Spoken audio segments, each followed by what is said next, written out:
का transaction recorded in the BOP accounts can be categories as. तो जो BOP में अकाउंट्स में ट्रांजेक्शन रिकॉर्ड की जाती है उसको हम दो कैटेगरी में डिवाइड करते हैं। पहला आपका ऑटोनोमस ट्रांजेक्शन आइटम होता है और सेकेंड आपका एकोमोडेटिंग ट्रांजेक्शन्स है। सो आइए अब इसको समझते हैं one by one. Autonomous transaction item क्या क्या होते हैं और एकोमोडेटिंग ट्रांजेक्शन कौन से हैं। सबसे पहले है ऑटोनोमस ट्रांजेक्शन आइटम।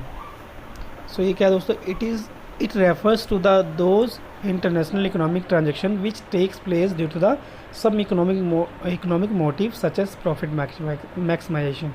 यानी ऐसी ट्रांजेक्शन होती है जिसमें मेनली मोटिव क्या होता है, प्रॉफिट कमाना ज़्यादा है ना।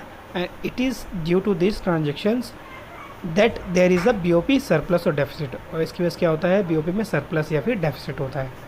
अगर रिसिप्ट ज़्यादा हुआ आपके पेमेंट से तो सरप्लस होगा, और अगर रिसिप्ट क्या हुआ लेस देन पेमेंट होगा तो it leads deficit.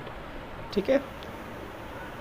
This item are also this item are also known as above the line items. तो ये क्या कहलाता है दोस्तों, इसको और क्या कहा जाता है, अबव द लाइन आइटम्स। ध्यान रखिएगा, autonomous transaction is also called above the line BOP.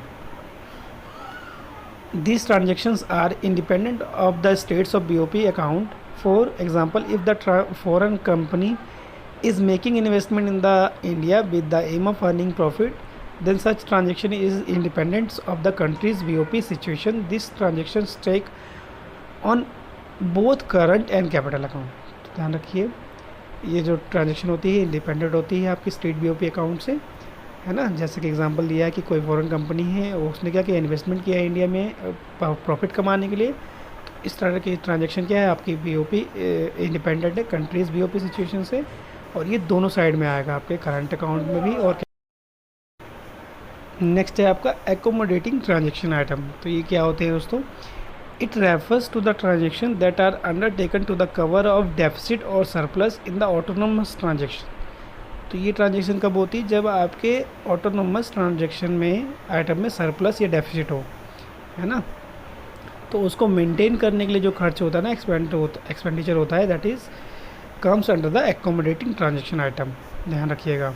तो ऑटोनोमस को मेंटेन करने के लिए मान लो डेफिसिट हो गया, तो उसको मेंटेन करना है तो सरप्लस से क्या होगा, मेंटेन किया जाएगा थ्रू आरबीआई या जो भी अथॉरिटी हो किसी भी कंट्री की।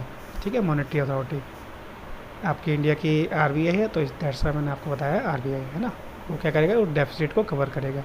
This items are also called below the line item. ध्यान रखिएगा, ऑटोनोमस ट्रांजेक्शन क्या बोलते हैं हम, above the line item, where is the accommodating का transaction is also called below the line.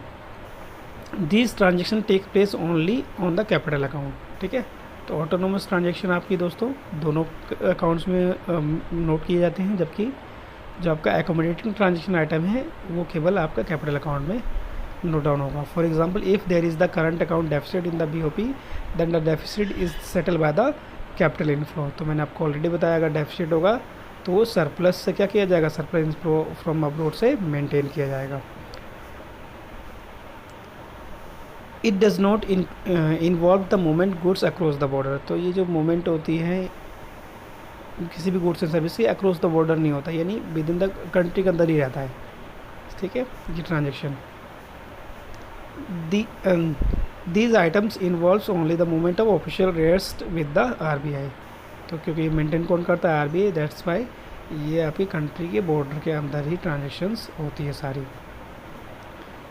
Central bank of the country with the view of correcting BOP in balance in the BOP equilibrium. तो जो central bank होती है वो क्या करता है, BOP in balance को मेंटेन करता है। आई होप आपको ये सारी चीज़ें क्लियर हो गई होगी, है ना। ऑटोनोमस ट्रांजेक्शन आइटम क्या है।